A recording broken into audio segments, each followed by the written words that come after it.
Hello investor, hopefully you are having a wonderful time. In today's video I will cover the another new IPO, and this IPO is Asana and the ticker name is ASAN.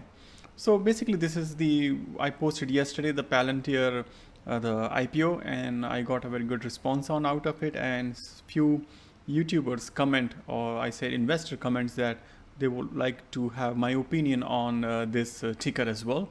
Okay, so without further delay, let's get started. Just a quick introduction to myself, who's new to the channel. My name is Pramod Kumar. I am a CFA charter holder and FRM certified. In my channel, usually if I perform the stock valuation of the stocks, and of course if it's a new IPO, then I'll just analyze those stock as well. So at the end of the video, you can feel free to check out the stock valuation playlist. Okay, so let's get started. So this is the agenda for today. So basically what is this, right? So this is nothing but just as a software company who runs on the AWS cloud platform, and basically they provide some kind of the tool for team management, right? So to increase the productivity, or right, so that's what it is. So right now for sure this has a lot of free account holder. We don't really care on this one, but this is just to give free. So the idea is to get these people to get converted to the paying customers, right? So they don't it's not bad. So they have 82k plus paying customer, and the paid user is, so the total 1.3 plus million, and they are in 190 countries. So it's pretty globally present. And good thing about these kind of a cloud business is that it's just go to the website and then they can start using it, right? So that's a easy model. Okay, so that's about this company. And if you see from their solution, this is just a screenshot taken from their to help you understand what kind of a product it is. So basically I'm not sure what your company is using, but of course if you type any agile software or any other, there will be tons of software. Honestly, every other day YouTube promotes some kind of this kind of software, right? So the famous one is the Atlassian.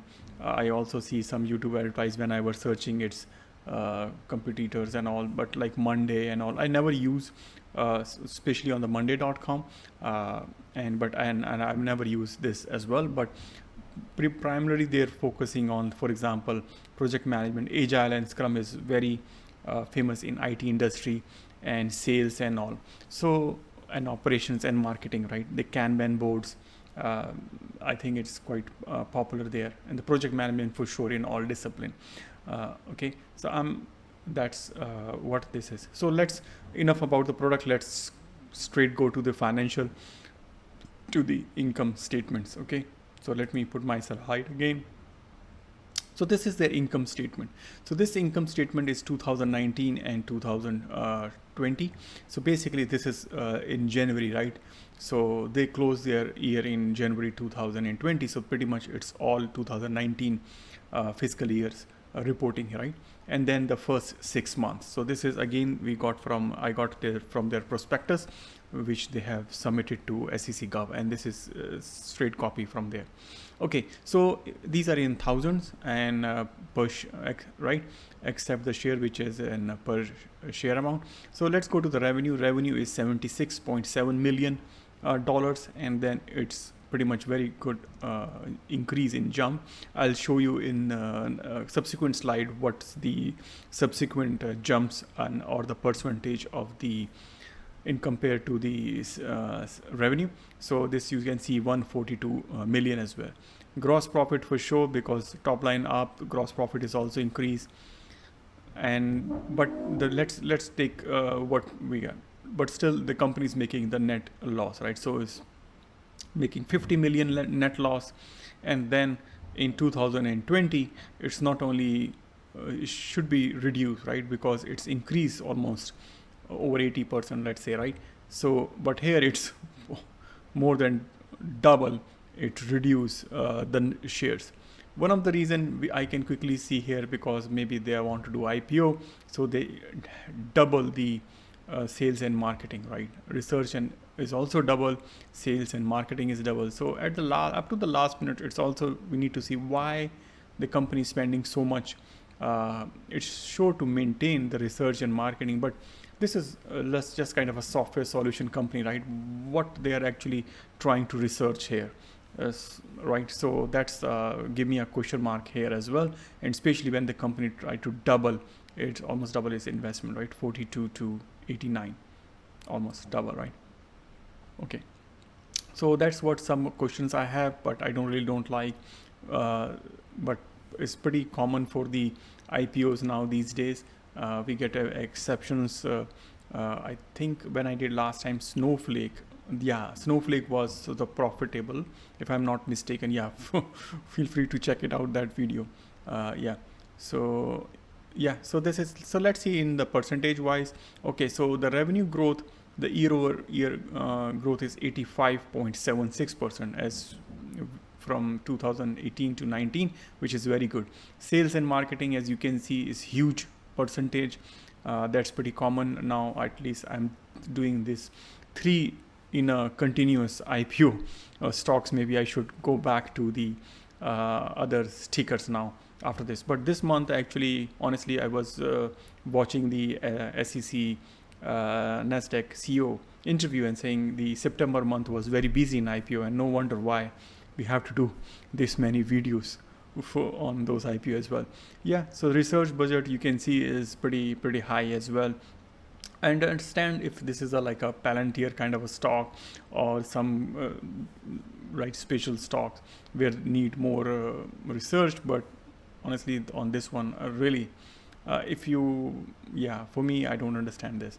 This is quite high. I think I have mentioned enough. Admin side, I think, is quite increasing, but still is close to 30. So I'll just give away, because the company is still increasing. Okay, so let's go to the cash flow now. Okay, so cash flow statement, as you can see easily, the cash flow statement is quite negative, right? So this is not a good sign. So operating activities, why I printed, okay, I expect this to be negative, but I don't expect the cash flow to be increasingly negative, right? So given that our revenue increase over 80%, right? So what is going on here, right? So that's what I really don't understand. If the revenue increase over 80%, but still the cash from operating expense, this mean are they recording some not a genuine, they're just recognizing revenue, but they actually not receiving the actual money?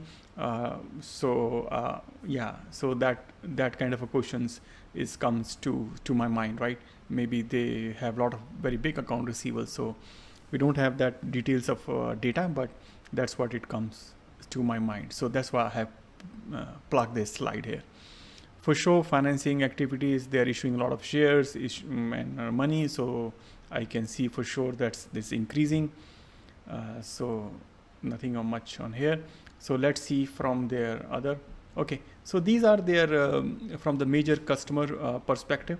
So this is their main customer, Deloitte. Okay, it's very good. NASA is the customer as well, Spotify, and some GE and all, right?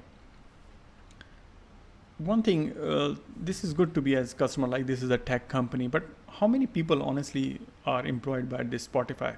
I did a video long time ago, but I really don't think so that's a huge.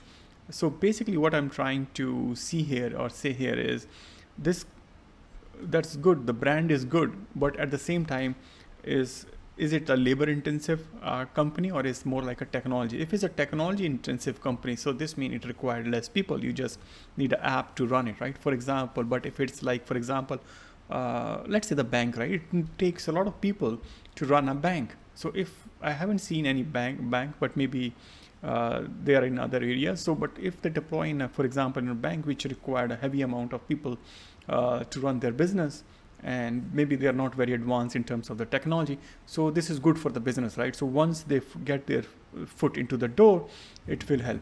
Okay, so Deloitte, the same thing on the Deloitte, right? Deloitte work on the very small set of people, and mostly they is a consultant company, so they work on the client side. So they use mostly like a client tool, because they are not taking the client property, right? So they cannot transfer it. Maybe internally they use something, but so that's what I'm trying to say is I don't think so they're very deep. Okay, for sure GE is quite good. NASA, I'm not sure how. NASA is big as well, for sure. And I don't spend much time on other ones, but I definitely like to see some those bigger names which I mentioned. Okay, but I think the company is okay. So let's check quickly on the liquidity side. Okay, so the liquidity. Okay, so risk side. Sorry, I think I forgot to put the comment here. So we have, okay, so risk side is I don't think so is a very heavy in terms of the risk, but that's why maybe I didn't even bother to put in this. So the slide here, so they say we have experienced a recent heavy growth, and maybe in the future might not be a heavy. So the line how they put it is a little bit not very positive, right? That's what I got from here, because they say we have experienced a recent heavy growth, and our recent growth may not be indicated of future growth, right? So this means they are already declined, that they may not expect that in future. Another thing is we believe in the long-term value of a company, and so that's a pretty good sign from the shareholder perspective. But maybe in the short term we can see the share drop, but on the long-term perspective they see is good. But keeping in mind, right, that these kind of a software, right, so you don't know that today, for example, project management for sure has been there for long, like agile, scrum is today is popular, but tomorrow maybe some new framework or methodology come and the new product comes. So literally, so what they're trying, so how customizable is their product, is how user friendly their product is, right? So they need to be very adaptable on from that perspective. Okay, so what is this next is, okay, so they are for sure they are impacted by the COVID-19 as well, and that's it mentioned. Okay, let's quickly see the liquidity check. Okay, so the liquidity side, I honestly is very good. The two ratios is been calculated here. So the current ratio is 4.03. Anything above 1 is good, and this is over 4 and 3. So this means, so now, okay, yeah, so this means they have a good amount of cash sitting as against their liability, right? So yeah, because of the software company, usually I see this trend, these ratios are higher, but just want to throw some number right there to see is good. Okay, so let's in the deck, let's summarize with the key metrics. So okay, so right now the price over sales, right, it's 22 or almost 23 times. Okay, so do you want to pay for this company the 23 times, where if the comparative index is maybe not that high, right? So that's one. So we can easily, if you want to think from this perspective, if 22 times or almost 23 times of the sales, if I search today and go that I want, let's say this is like a Apple, right? And there may be another company who is also trading at 23 times. So why I should buy this one and not the other company who is already have established and has a pretty much good growth and the positive cash flow as well, right? So that's need to be thinkable as well. So that's why I market, right? For sure, the gross profit is above 80%, but still, even if it's above 80%, the company is still making a loss. Okay, so we can have some cross argument here. So people say, okay, software technology companies, they are usually in loss in the first couple of years. Okay, but this is not a very heavy solution, right? The debt is, as compared to the equity, is quite high, 6 times over equity. So is again, right? Free cash flow, I don't know, is negative 86.6 million. Even if I ignore this, right? Okay, let's say, okay, this is a growing company, we have a growth. One thing, what is unique about this, right? So that's the main point here, which I'm trying to get it. For sure, I'm not saying that this, if somebody buy this stock, I don't think so it like crash. It will go, it will follow up, but I didn't see any uniqueness factor here, or what makes it unique as compared to other. Maybe it's a more customizable solution, but for example, let's say if I have a bigger brand, right? I'm running a big company, and I already have my employees trained on some particular software, which from the project management need or from the any other like agile scrum need, it's already known, they already working on it. Why should I go and invest in another, right? Do I? For sure I won't. For this is the same thing, like maybe is if I'm not on the too extreme, like a spreadsheet, right? If I'm using the spreadsheet and you come up with a Google spreadsheet as well, I'm comfortable in using the spreadsheet. Why should I go and use something else? Maybe this is pretty extreme example, but overall I'm not seeing that this company won't grow. They have a big runway to grow, and from the small clientele, but from the major clientele perspective, maybe they not adopt, but at least that's what my opinion. I'm not for sure any negative. I'm pretty neutral on this, but main thing what I think for me is this. That's what I enable to get. Okay, so that's from my side. So hopefully, yeah, please subscribe to the channel if you're new, and definitely if you're new or old, as an investor, I really like if you can smash that like button for the Google algorithm, and comment what is your favorite stock, especially from the long-term perspective, right? Not just from the small momentum. And if you want to comment from the small momentum perspective that you think, yeah, do feel free to comment as well. But yeah, as well. Okay, thank you, and see you soon in the next video. Bye for now.